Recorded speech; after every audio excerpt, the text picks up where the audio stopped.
Thank you for joining us this evening. Welcome to the exhibition opening of Tales of History Retold, curated by myself, Carlyn, Strydom, and my co-curator, Gurney. This exhibition was conceived of, I think, a number of years ago, maybe 3 or 4 years ago, and has finally seen the light of day, and we are very honored for it to be in this space. We are very honored to have all these artists who created bespoke works for the exhibition. And I should just give a brief background to what was done. Kim and I both have an interest in the archive, and we met each other at the AVA, in fact, I think, when I was doing an exhibition there, and conversations led here and there, and we decided that it would be a good idea to work on an exhibition together based on the AVA archive, because both of us had spent a lot of time in there. And for this exhibition, we invited 8 artists to come into the archive to immerse themselves and see what spoke to them. And you will see the works. You can read a bit more about what the artist's process was, their thinking behind the works in our catalogue, and also our curatorial statement, which is on the wall just there. And this is the result of that hard work. So I do hope you enjoy. I'm going to hand it over to Premesh, who is the founding director of the CHR, the Center for Humanities Research. This is the building we are in. This is the art gallery, Iyatsiba. And after Premesh speaks, we'll hand over to Olga Speakes, who is the director of the AVA Gallery, and that is where the source material comes from for the exhibition. Thank you and enjoy. Thank you very, very much. I'm not a founder of anything other than being a complete monolith in this space, a puppet sometimes. But you're all very, very welcome to the Center for Humanities Research, University of the Western Cape's little space away from the madness in Belleville. And really grateful to Carlyn and Kim. They've been really slow. I will confess I did absolutely nothing to assist, even though I offered assistance along the way, but I was hoping you'd say no. I know that Graham and a number of other people have been, working very, very hard to get us to this place. I want to just say a few words about where we are. It's really appropriate that we are introducing the first workshop of the chair in digital humanities. It's a formulation that neither Kim nor I who work on this project know anything about. We can barely turn on our phones. But Kim got the video to work today, so that's fantastic. So she really does qualify as part of the digital humanities chair. But we've framed this around the idea of culture and techniques. And the idea here is that the co-evolution of the human and technology is in a new iteration. It's in a very dangerous space in our reckoning, but we are inviting a set of conversations about what we might want to do in the advent of a certain concept of the post-apartheid with this co-evolutionary project of the human and technology. So this exhibition, Tales of History Retold, is aptly presented here for, in a whole number of ways, reflecting on the work of the center. And I want to just dwell on that a bit. Because in many ways, when we think about the ways in which returns have been mapped in our world, particularly in South Africa, we have tended to emphasize the repetitions of history. And so there's a deep anxiety that has beset our society, I believe, that harnesses all the anxieties that we had mustered in the struggle against apartheid and couch them in terms of a repetition. And I want to say that what this exhibition does, alongside the work of the CHR and its many fellows and artists, is to begin thinking about what a modification looks like in the space of history being retold. And so there's a way in which this plays out a very interesting metaphor that comes to us via Abdullah Ibrahim, who on occasion was known to say that people in Cape Town never said they were going to the cinema to see a double feature, but said they were going to see a double future.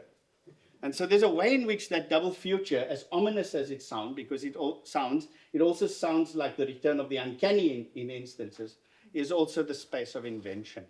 And so we are in a university that was refused an arts education under apartheid. The Extension of Universities Act refused many black universities from having an arts education. Fort Hare was the only university with an arts education. It was granted permission to be the School of Bantu Arts, which is why it has that wonderful work by Dumile Feni, but it also has a collection of works by George Pemba, Gerard Sokoto, a whole range of very important artists in this country. I recall this metaphor with Abdullah because there's a way in which we struggle with that concept of doubling in the center. What it means for history to be doubled, of history being retold. It's not as simple as we imagine it to be. And it certainly harbors all sorts of ominous, very difficult questions that arise from our past, but that need to be put into a different relationship to a present and future. And so it's in that sense that we believe that an aesthetic education might be an appropriate way for us to proceed. At UWC, we've been making this argument for many, many years, since the 1980s. And Jacques Gerwel, our former vice-chancellor in the 80s, had built a very substantial collection of artworks, including the Art Contra Apartheid collection, which Mandela signed over to us. It's the collection that Derrida opened, Jacques Derrida opened with that wonderful essay called Racism's Last Word. There's the Albie Sachs collection, there's the Community Arts Project collection.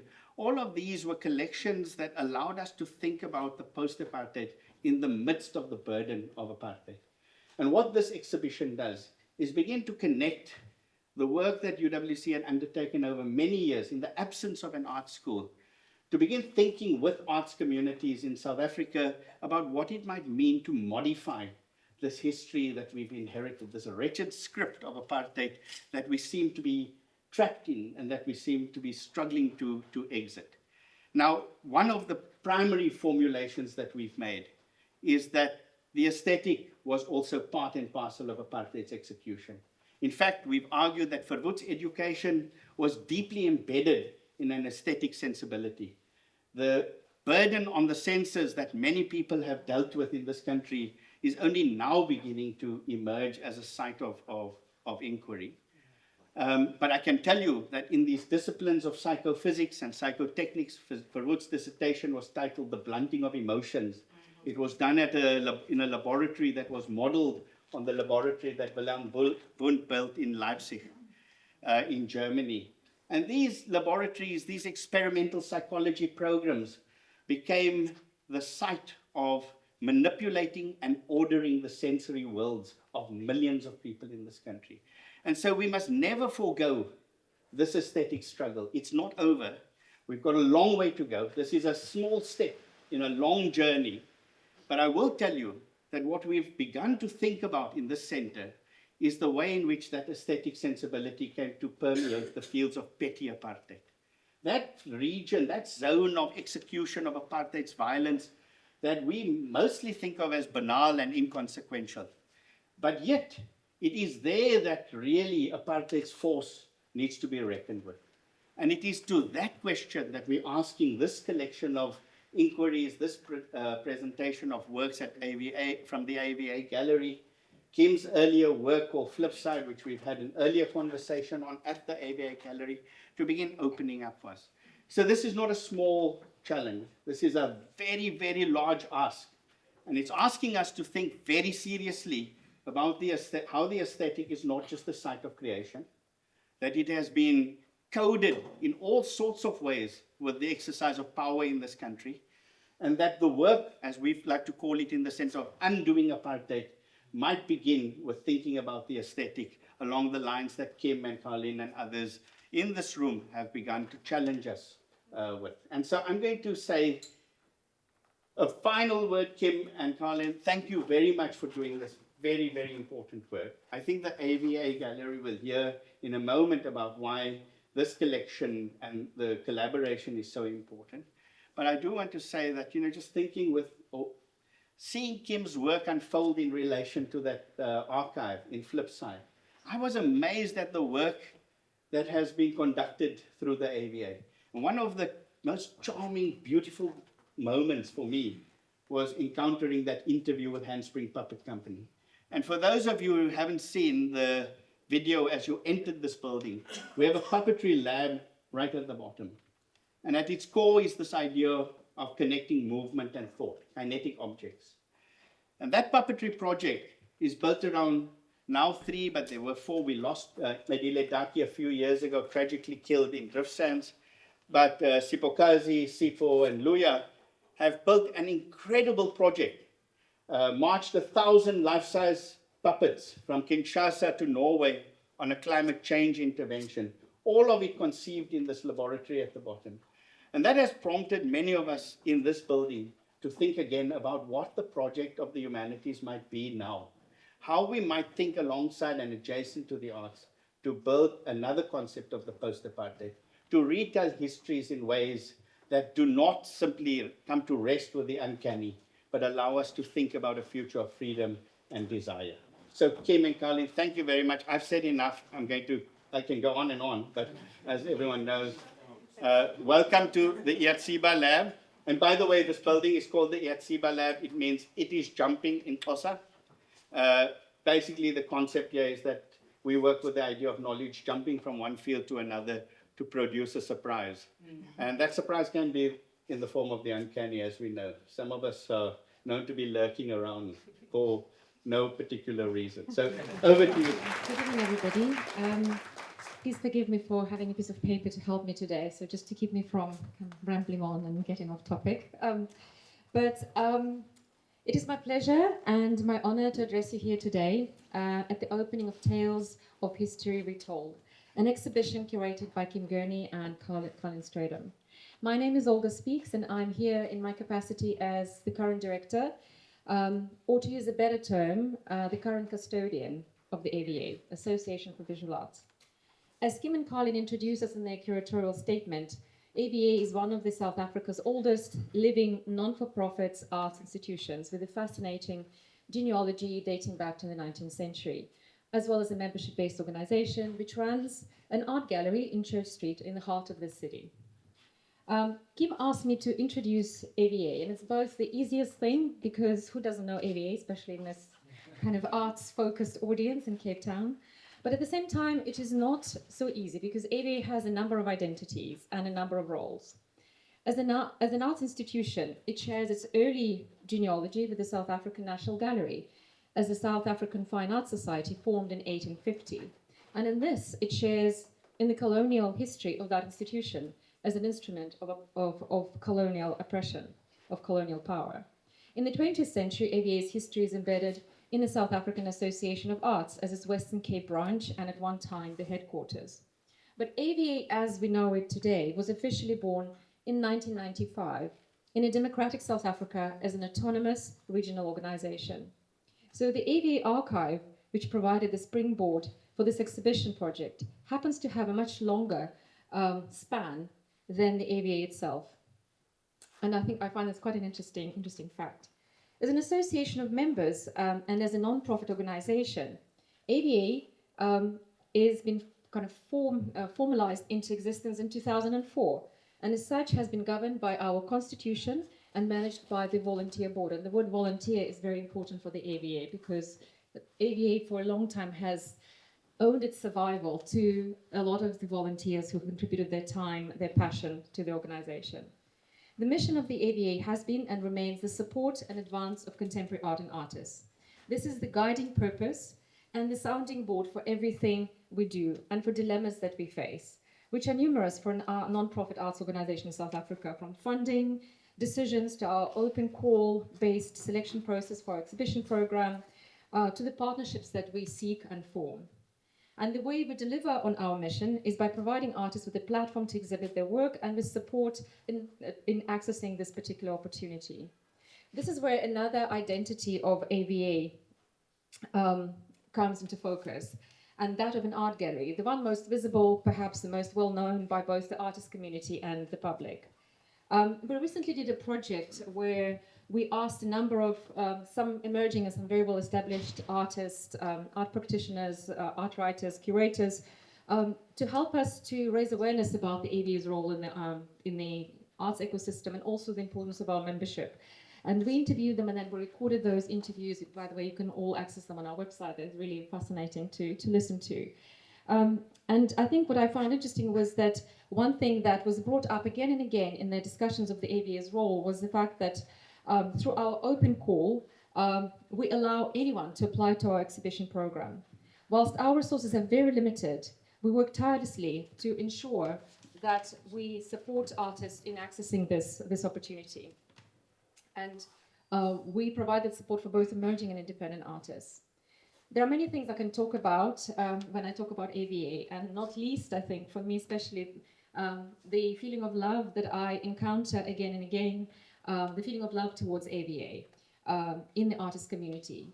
And it is no surprise then that when AVA faced treacherous waters in its passage, numerous volunteers, private and organizational, have come together to help. And just like the AVA, its archive is a special place and a special discursive space, which this exhibition so insightfully highlights. The work to reimagine and to make accessible the AVA archive found in the disused bathroom at the back of the AVA building started around 2019 under the then director and custodian of the AVA and a great champion of its archive, Miriam Asmal. It eventually resulted in a number of hugely valuable projects, including the publication of Kim Gurney's book, Flipside, The Inadvertent Archive, which is, by the way, my go-to book whenever I need to double-check on anything to do with AVA's history, distant or not so distant. And also the project to digitize the exhibitions archive, spanning the period from around the late 1960s to mid-2000s. So this digitized exhibitions archive went live on the AVA website in 2022, and it's accessible to everybody who visits our website. It was launched through the Archiving Symposium, organized and conducted by our then chairperson, Keely Shinners. And in this very important work, undertaken by Kim, Miriam, Keely, and many other contributors, archivists, interns, it is this work that enabled the visibility of the AVA archive, its life beyond the walls of the disused bathroom, and the exhibition we're enjoying today. For me personally, Tales of History Retold is an important mark in the process of thinking through the possibilities in and obligations towards the AVA institutional archive. I'm grateful to the curators and the artists for their work in contributing their ideas and readings. I also really like the idea of tales in the title of this project, something that bears the imprint and is shaped by the teller of the story. It makes me think how every artist who exhibits at the AVA becomes a contributor and a shaper of AVA's history and its archive.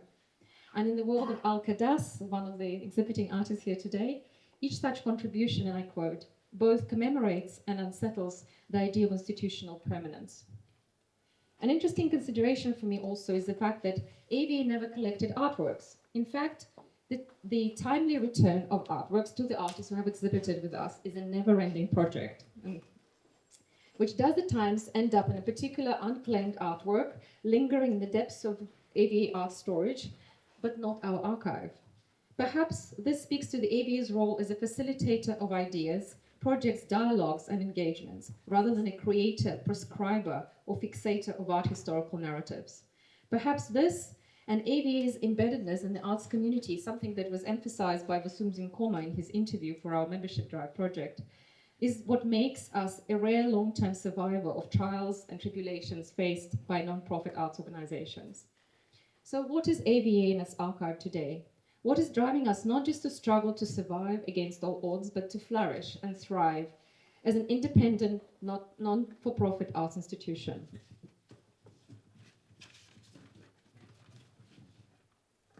I believe it is our commitment to be responsible to our mission, to support the artists, and to be aware and critical of our origin and institutional history, partly held in our archive, and to continue to serve as the enabler of the flow and growth of artist ideas, creative questionings, and public engagements.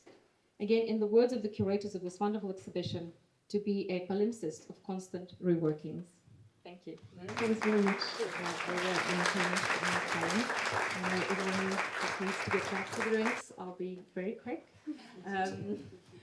I just have some thanks really to say. And also I just want to underscore that curating is very much about many hands, a lot of invisible labor, and many people who have helped to put the show together. And actually, like the stars of the show are all listed here. I just want to encourage you to download the catalog, because all the artists have put their own very thoughtful statements together about their work. And the premise of the show, just to underscore, is that they were invited to select a particular artifact of their own from the archive of the AVA, which you just heard about, and to create an artistic reimagination of their own, which you see here today. So all these artworks are created bespoke for this exhibition, which is an enormous amount of effort. And they were just, I was really just blown away, both Carlyn and myself, with the imagination and the effort and the way the artists came to the show. Really it just comes together in its own beautiful way, and it's quite moving to just see it all come together like this. So thank you first and foremost to the artists for collaborating with us in this very generous and thoughtful way. Without them, we don't have a show. The second thanks goes to the Center for enabling the show, Premesh in particular, whose chair in Digital Humanities has come forward to actually enable this show, not just with the space, but with the support to make it happen. And then lots of logistics, lots and lots. I don't want to name names because I'll forget someone, but they know who they are. People pitched in, and it's really meaningful. And thanks very much. You know who you are, and we really appreciate it. From the tech gremlins to the lights to the paint scrubbing the floor, we appreciate it. We see you, and thanks very much. What are the other thanks, Colin? What am I forgetting? The caterers, keeping us the space, clean and safe and secure space to work. There's some late nights involved. Really, really appreciative. I want to encourage you to come to our Curators Walkabout if you want to hear more about what we have to say on the show. Besides the curator's statement and the catalogue, we're having a walkabout on the 15th, is it? You're very welcome, open to the public. The gallery, of course, is open as well during the weekdays and Saturdays. And this Saturday, we have a zine-making workshop. I'm not sure if there are more spaces available. There might be one or two, I'm not sure. But we're all about finding the way through the archive in kind of non-algorithmic ways, despite being part of the Digital Humanities chair, Premesh, sorry about that. We're also interested in other kinds of wayfaring, so that'll happen this Saturday. So it's a kind of a larger project about bringing other eyes into the archive. Both Carlyn and myself are interested in archive, as you mentioned, but we're interested in bringing other, we both got access into different kinds of archives, and the thing is, when you're sitting immersed in it, you think, it's not only about who brought this archive together, it's also about bringing other kinds of imaginations to bear on reading the archive and thinking differently about it, because it's not this entity that, it's not an authority in itself, it's about the reading of it. And different people will unpack it in different ways. And that's why it's important to have these kinds of reimaginations that you see around you today. That little board over there gives a little clue as to the artifacts that the artists began their journeys with, and this is the result. So have fun piecing it together, enjoy the show. Also to mention the annex, it's very windy tonight, but the annex includes a little timeline that the AVA pieced together about some of the history. It's a sort of partial restaging of that, and flip side, the book is also there, and a few little research fragments from that process. So enjoy. Stay around, chat to the artists, chat to ourselves. Thanks for coming. You also make the show. Without you guys, we don't have an exhibition to send into the world, so thank you for being here. We appreciate it.